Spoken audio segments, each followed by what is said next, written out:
Welcome to the Talking Toughness series of podcasts, where we examine the mental toughness concept with guests from a wide range of sectors, illustrating that our mental approach to what happens to us and around us matters for all of us. Our guests come from the worlds of business and public service, education, social mobility, sport, and health. They all share their experiences and their observations about the factors that have enabled them to survive and to thrive on their journey through life. Many guests have gone further and incorporated the concept into what they do as coaches, trainers, managers, and leaders, helping others to thrive in their turn. Their experiences are valuable to those of us who strive to do the same. Our guest today genuinely needs very little introduction. Dr. Jim Loehr is a world-renowned performance psychologist whose groundbreaking science-based energy management training system has achieved worldwide recognition. Dr. Loehr introduced the idea of mental toughness in the 1960s and indeed is credited with coining the term mental toughness. In fact, he was one of the first to understand that there was another quality, in addition to skill and conditioning, that contributed to success on the sports field. He understood that the mental approach to the challenge was as important as anything else. His work is rooted in science, but it is also a product of his experience of applying his ideas to thousands of individuals. And since then, Dr. Loehr has applied his concept to hundreds of world-class performers from a wide range of arenas, including business, medicine, law, as well as sport. As this podcast will reveal, he has continued to update and evolve his understanding of one of the most important concepts in people and organizational development today. And today, he shares this with us. This is a unique opportunity to learn from a true master. Well, welcome, Jim. This is a real pleasure to have you as a guest on our podcast. Perhaps the most obvious opening question is you've done a lot of work on mental toughness. I can remember when it happened for me, but what first captured your interest in the idea of mental toughness? You know, it's really an interesting question for me. My training, I played sports my whole life, so I've always had an interest in competitive sport. But I received my master's and doctorate in psychology, specializing in mental health. And I became a licensed psychologist in Colorado, and eventually, very quickly out of graduate school, I was offered a very big job as chief psychologist and executive director of a very large community mental health center system that served the whole central and southern part of Colorado. We had 9 offices, had 8,600 square mile catchment area, and I just assumed I'd be doing that for the rest of my life, but I was very young. But I became associated with a brilliant exercise physiologist by the name of Dr. Joe Vigil, who's an Olympic legend. And he's in track and field. And he was in the catchment area that I was the psychologist for and executive director. And he kept asking me, he kept saying, Jim, what can you tell me as a psychologist that'll help me get more out of my athletes so I can get them to perform better? And I looked at him like a deer in headlights, and I have no clue. I said, I can help people with mental health issues, maybe get a little healthier, but I know nothing about applying psychology to human performance and trying to help people perform better. He said, well, Loehr, I'm going to bug you, because I think that this was in the 70s. This is going to be a big field. You like new things. Why don't you start doing some work and try to help me get a little more information in that area? So I did a literature search, and I got so involved with this as I thought it was going to be a really interesting area of pursuit. Applying psychology to human performance was like it was intoxicating for me. I don't even know why. And we had a very successful mental health center. We were doing unbelievable things. But I eventually decided I was going to do this. And so I resigned to a 23-member board of directors. They offered me a huge increase. They thought it was a ploy for money. And I said, no, I'm going to go apply psychology to sport.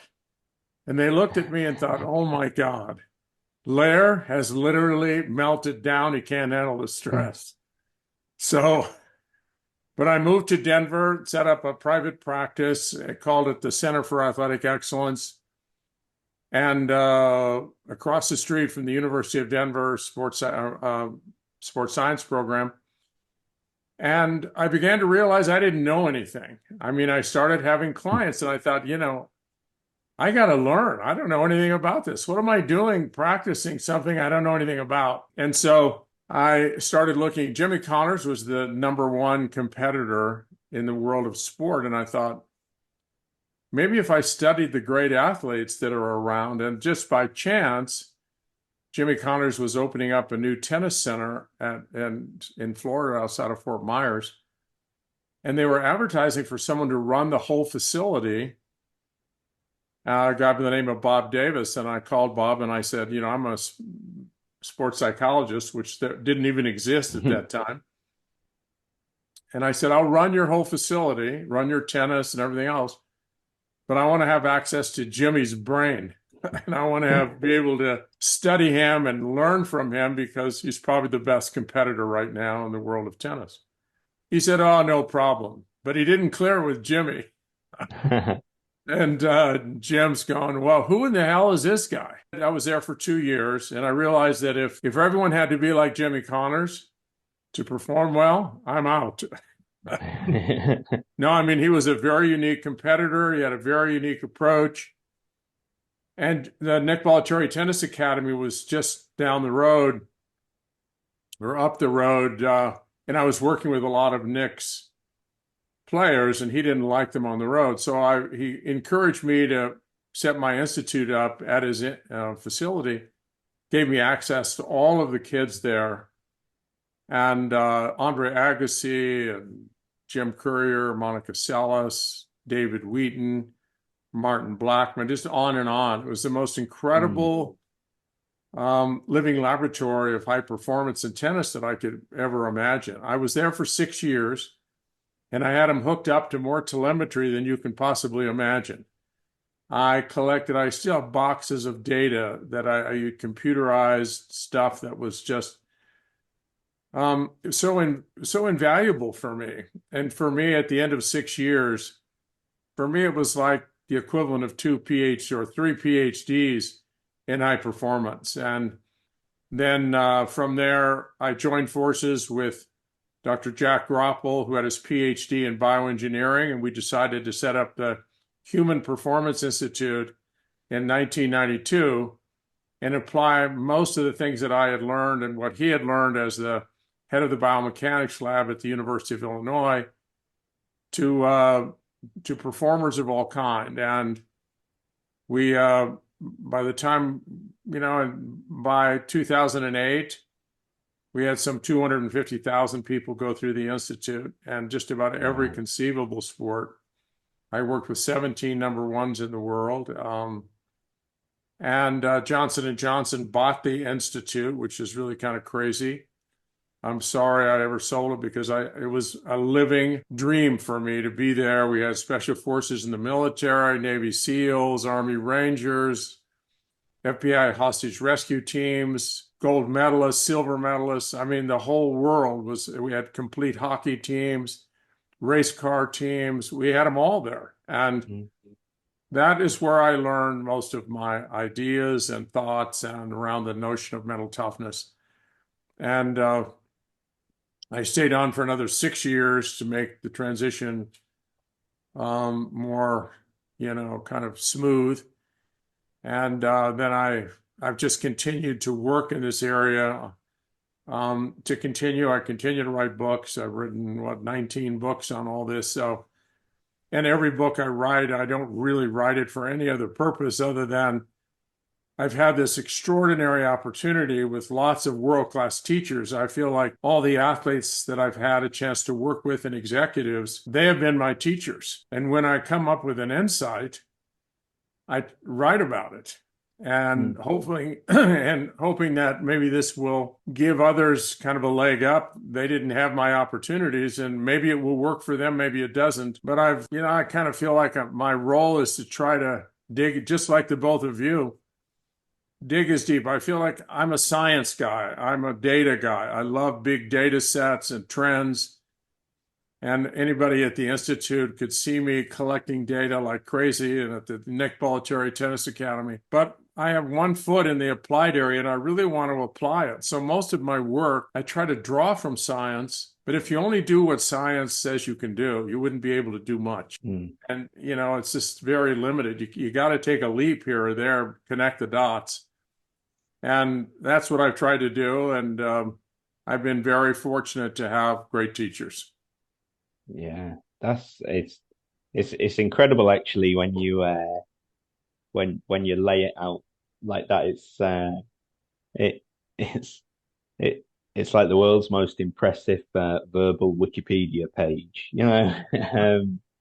So if I can just take you back then, Jim, to those kind of early days, the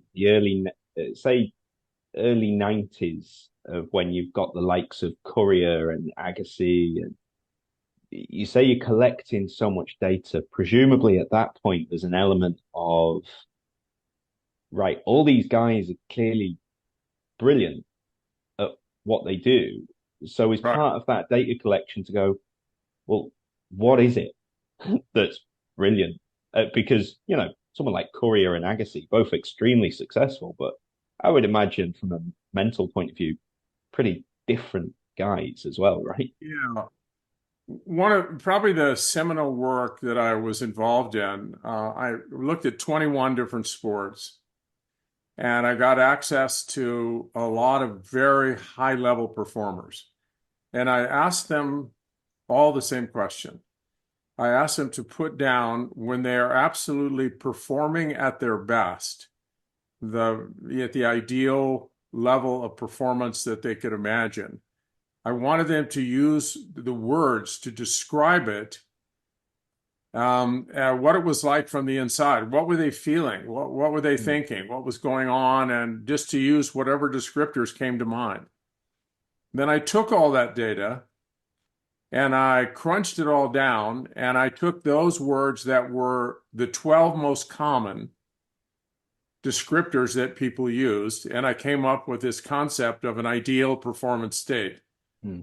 And that was my first book, Mental Toughness Training for Sports, was all about, and some of it was physical, some of it was emotional, some of it was mental. And I ultimately came to understand that actually the whole notion of who you are as a person, your character, your ethics, your morals, all that actually, which was a complete surprise to me, would have any role whatsoever in competitive success. It was like, how in the heck did I get in that spot when I started writing Leading with Character or The Only Way to Win, or it was not obvious to me. And it took all this data that we collected that led me in that direction. So I came to understand that mental toughness is a multidimensional construct.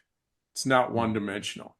And when you say mental toughness, it's actually a misnomer, because, you can bonk just because your blood sugar levels drop to a certain point, or you can't execute because your fitness levels, you literally can't get enough oxygen transport to your brain, to the neurons in your brain.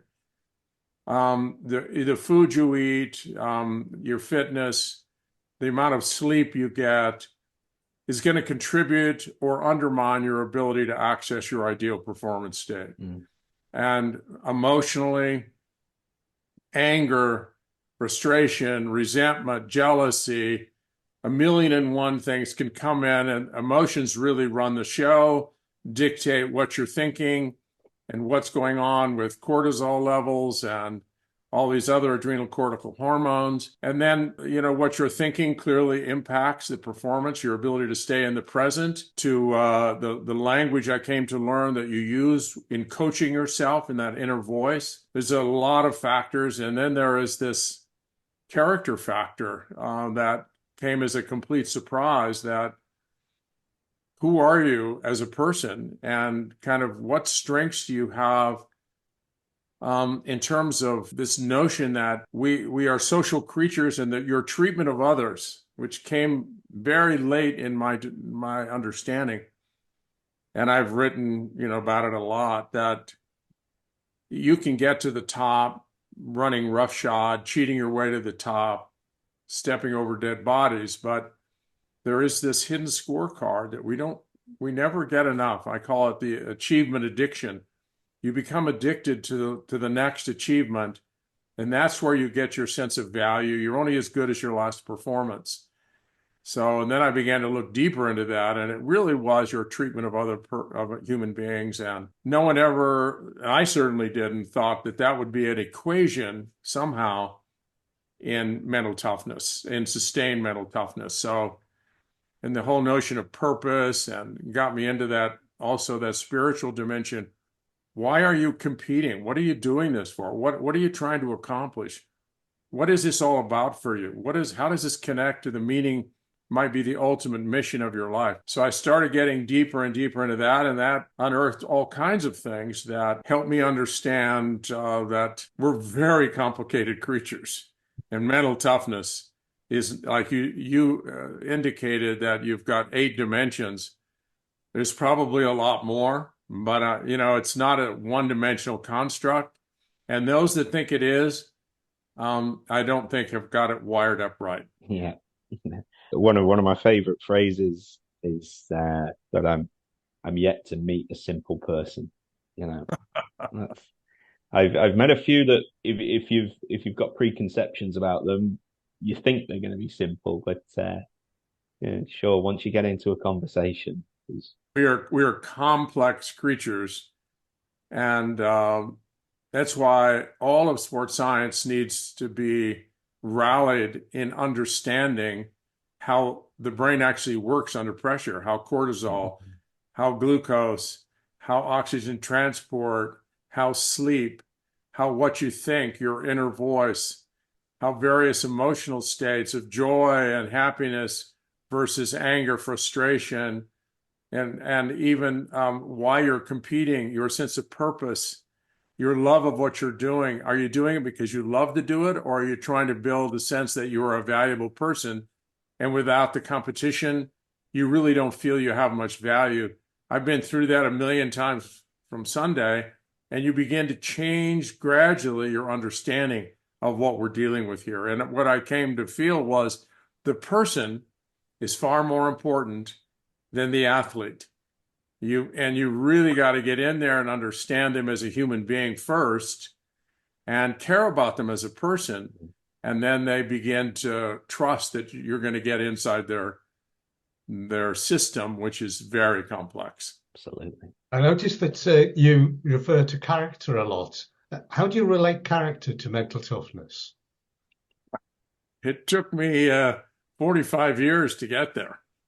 I mean, you're going to save me a bit of work there.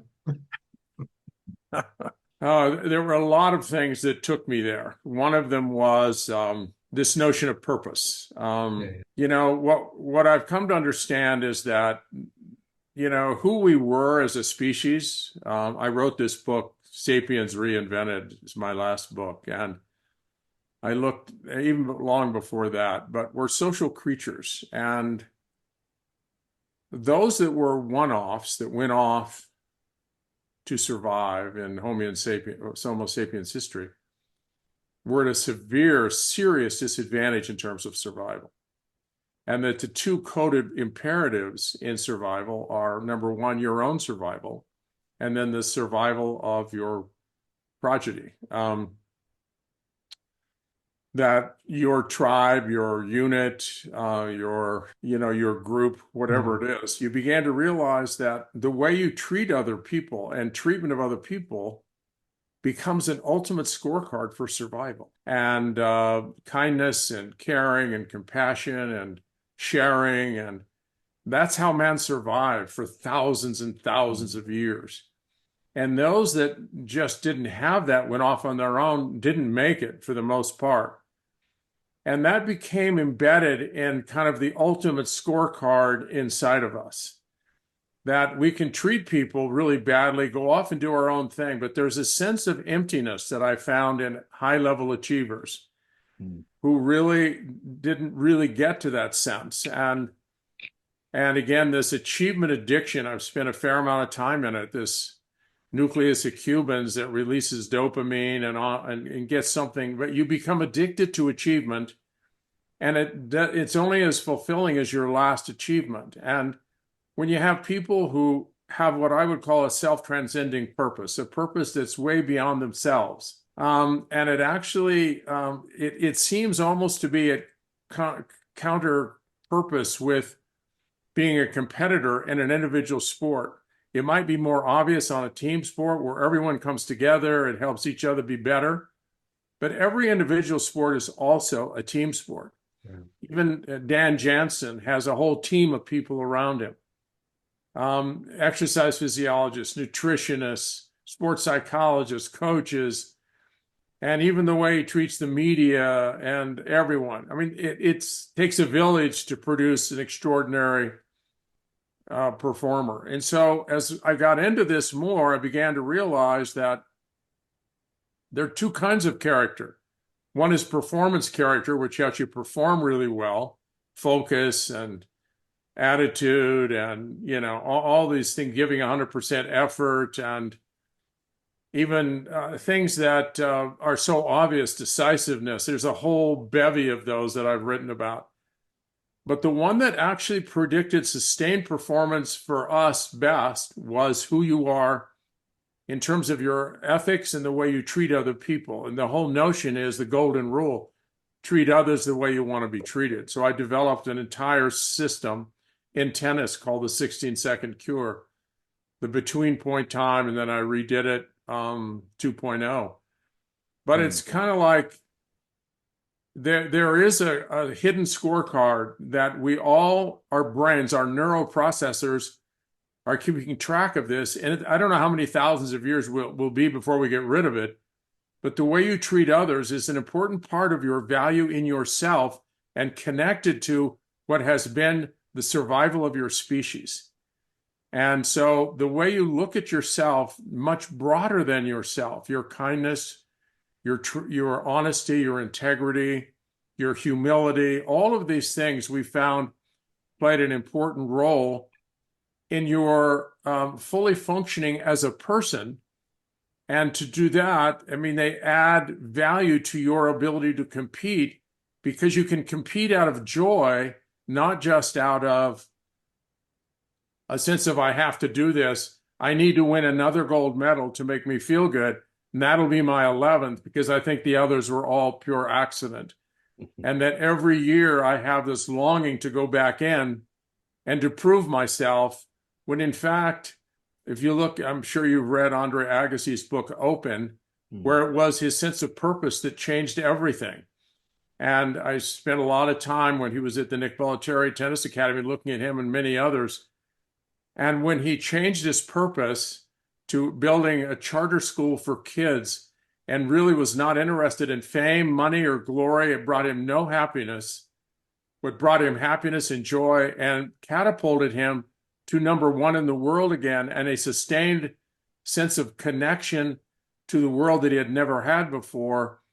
And that is what I have found is a huge link in this formula of high performance. And I was there for his induction into the Hall of Fame, and he had many of the students there that actually were involved, were students in the charter school.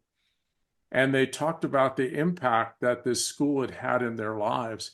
There was not a dry eye in the entire audience. And it brought the absolute best out of Andre Agassi. And so it's been a long, convoluted role, and I've had to kind of make connections that maybe were not so obvious in the research.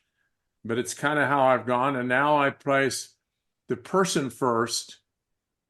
And really that your toughness ultimately comes from your core, comes from the core of who you are, your identity, and not just as a performer, but as a human being that has value and worth. And the way you treat others is a reflection of that core. I don't know if that makes sense, but that's kind of where I've been.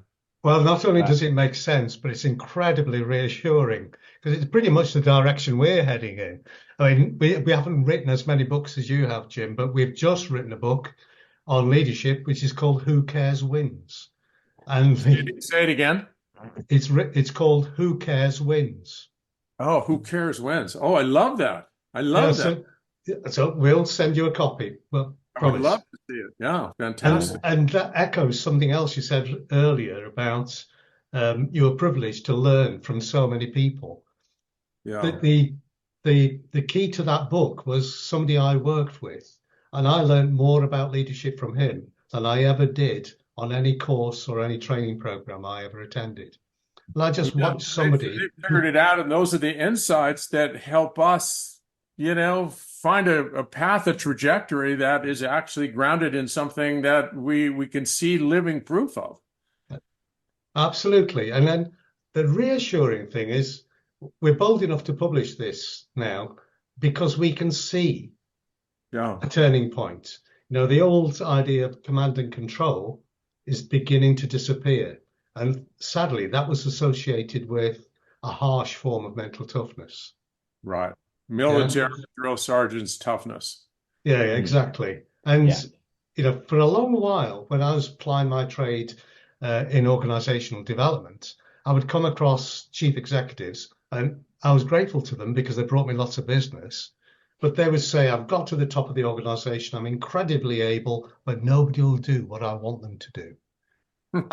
And it was for exactly the reasons you said. They'd climbed that ladder, they'd trodden on people, and they might have performed excellently. Exactly. But they never needed other people along that climb. When they got to the top, they needed people. They couldn't achieve anything on their own. They were in a position where all their achievements had to be through other people. So that's how our species has survived. We are a social creature that has survived because we connected positively with other human beings. And if you take that stake out, there's a hollowness. That hidden scorecard starts to eat away at you. Yeah. And sadly, if you look at events around the world, you might be sometimes forgiven for thinking perhaps it won't be so. Yeah, that's why I wrote Sapiens Reinvented. It almost took me down the rabbit hole. I never came back because I wanted to know kind of how in the world do we have this the way in which Homo sapiens has treated its own for thousands of years, and this notion of them and us and the dehumanization. And it's a book that really was my hardest book. It was the most emotionally challenging, but it's by far the most important book I've ever written. And probably not many people read it. It's one of those books I tried not to get too terribly into the weeds with prejudice and all the, Rwanda and, Hitler's final solution and all of the horrible things that have happened on this earth they all can be taken back to the same origin. And then, that we're racing now like lemmings to the edge of the cliff with 9 countries possessing nuclear arms, and conflicts are emerging everywhere. And it's always our tribe against your tribe, our nation. And I go into the morality of how malleable our sense of right and wrong is, and how I wrote a whole book. All the books I've written have been very controversial at the time. But the whole notion that we're storytellers and that a lot of our stories are just complete nonsense. But we do this because we don't have direct contact with the real world. Our brains are taking data in through our 5 senses constantly, crunching that data. And there's a bias for whatever's already been loaded in and been accepted into the central processing system. That's the stuff that gets in, and the stuff that doesn't gets purged or will not be allowed in. So we tend to build these incredible, stories about what's happening, and they may be flawed from the get-go, but our parents or others led us to that. And all of a sudden now we see, and I've seen some of my friends come up with, I mean, you absolutely cannot imagine what they've come to believe. And they're very smart, but the world is filled with disinformation and misinformation, and they got hooked. And now they've gone down this rabbit hole that there's no coming back. They will die with these nutty beliefs. It's so hard to get to the truth. Absolutely. I mean, I'll let John come in a second, but faddism is the bane of our life at the moment because social media allows anybody with any crazy idea to have a platform, and they can sound plausible. They don't need evidence. There's no We accountability. follow an evidence-based path, and Right. it's a struggle to get people to listen, but we keep going. That's all we can do, and try to do the best we can to get our arms wrapped around the real world and real facts. And, that's what hopefully science is. Politics is telling people what they want to hear. Science, however, has been contaminated by politics. Yes. And what's published is not always, what is the clean stuff. It fits a narrative that someone wants is in a higher position. This is where I think there is a link to, I think what we all believe to be like that true sense of mental toughness in a character sense, right? Rather than what an old military man might see as mental toughness. If you think of mental toughness, right, as a resource, a buffer that allows you to appreciate the uncertainty, the complexity of things, because how uncertain and how complex the world and society is can be a little bit scary. And I think when people, yeah, a little. And I think when perhaps people aren't prepared to kind of sit with that uncertain kind of feeling, that bit of anxiety through actually not knowing what is right or what is wrong, or who's a good guy and who's a bad guy, and questioning things. Right. The kind of thing that makes that stress go away a bit quicker is just to simplify everything. Good guys and bad guys. Therefore, I'll pick these guys. And I think people fall into that trap then, rather than appreciating the complexity of the situation, just to instead find meaning through this gross misunderstanding of thinking, no, let's make the world simple. Then I understand it, and then I don't have to think about it and stress about it anymore. Right. And I don't feel bad about it when I take action against those that are not believing the same thing I do. Exactly, because I'm not going to question that I could be wrong. That's the us and them. I can dehumanize them. They're not the good guys. They are the bad guys, and they might even be cockroaches. Yeah, I'll certainly be reading your book anyway, Jim.